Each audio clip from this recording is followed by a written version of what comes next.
The topic is standard normal variable and standard normal distribution. We have already taken up normal variable and normal distribution. Now it is standard normal variable and standard normal distribution. Now how to standardize the variable x? So the definition says here as, if x is a random normal variable with mean mu and standard deviation sigma, then random variable z is equal to x minus mu upon sigma is called standard normal random variable, and its probability density function is given by f of z is equal to 1 upon sigma root of 2 pi e raised to minus z square by 2, where z takes the range as, or the limit as, minus infinity to infinity.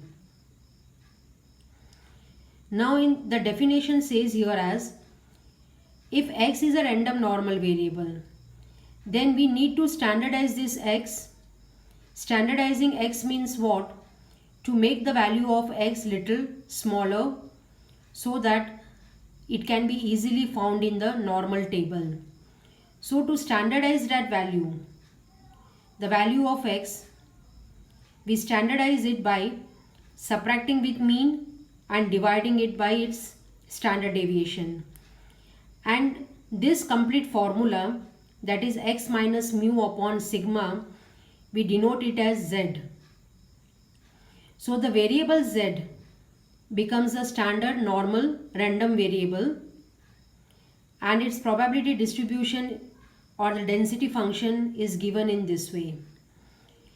Yesterday already we have seen about the probability density function of x. Now wherever x minus mu upon sigma is there, there z will be written to standardize it. Now in the standard normal variable, mean value will be always 0 and standard deviation is 1. This is one of the very important statement. When we go for standardizing the normal variable, mean will be 0 and standard deviation value will be 1. Now in the bell-shaped graph, that is the symmetric curve, the middle of line which was being taken as mean will be taking 0 here when the variable is standardized. So exactly the vertical line and the horizontal line, wherever they meet in the middle, that part will be 0. And the curve will be moving from minus infinity to infinity. So this is how the bell-shaped graph is being drawn for standard normal variable. Now taking up the properties of normal distribution.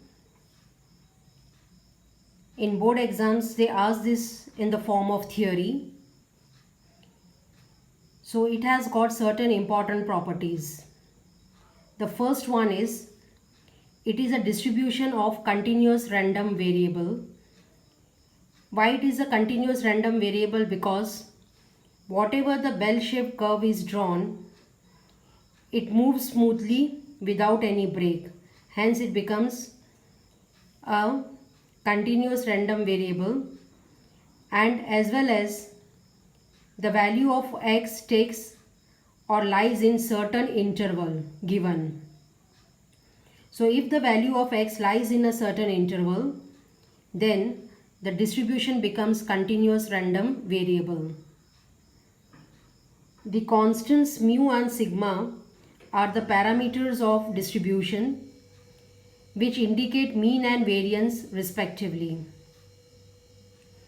Here the constants mean and sigma are the parameters. Mu is taken as mean, and sigma is to be taken as standard deviation. Now the third one is the distribution is symmetric about mu and its skewness is 0. Now whatever the middle line is drawn for the variable x, this middle line is considered to be mean, median and mode. So the curve is symmetric about this vertical line which is exactly in the middle, and as it is symmetric both the side, there is no skewness. So the skewness becomes 0 in normal distribution. For this distribution, the value of mean, median and mode are same, and in notation if it is expressed, we write it as mu for mean, m for median and mo for mode.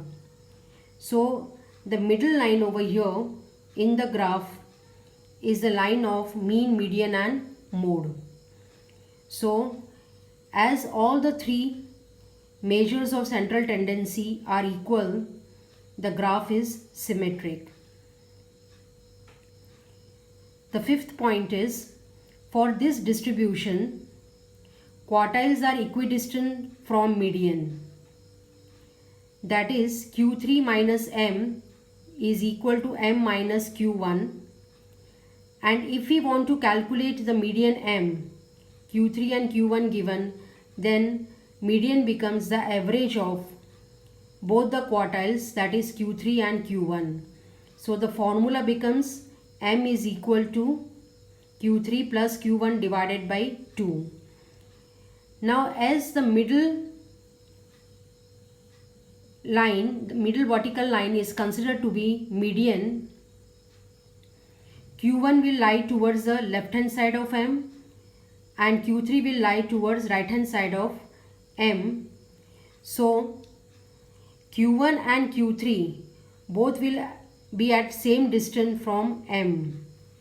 So when you want to mark q1 and q3 in the bell-shaped graph, it should be exactly the same and equidistant. Sixth is, the probability curve is completely bell-shaped.